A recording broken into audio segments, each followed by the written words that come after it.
হয়েছে ঘটনাস্থলেই। আপনারা দেখতে পাচ্ছেন যে বাসটি কিন্তু এই মুহূর্তে ঘটনাস্থল থেকে সরিয়ে নেওয়া হচ্ছে। এটি হানিফ পরিবহনের একটি বাস, এটি ঢাকার দিকে যাচ্ছিল। পথের মধ্যে কিন্তু দুর্ঘটনার শিকার হয়ে ঘটনাস্থলে চালক নিহত হয়েছেন।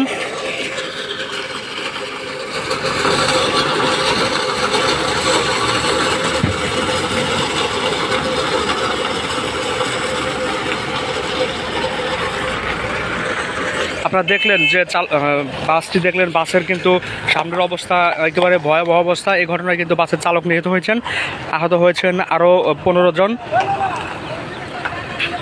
যেটি বলছিলাম যে এই যে ট্রাকটি দেখতে পাচ্ছেন, পিকআপের যিনি চালক রয়েছেন তার ভাষ্য মতে এই ট্রাকের কারণে এই দুর্ঘটনাটি ঘটেছে। তিনি আমাদেরকে এমনটি জানিয়েছেন। এই দুর্ঘটনার ফলে কিন্তু মহাসড়কের দুপাশেই যানজটের সৃষ্টি হয়। পরে পুলিশ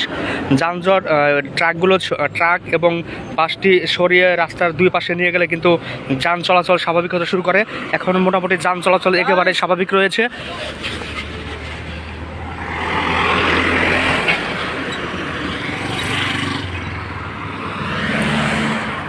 ট্রাকটি একেবারে খণ্ড বিখণ্ড হয়ে গিয়েছেন।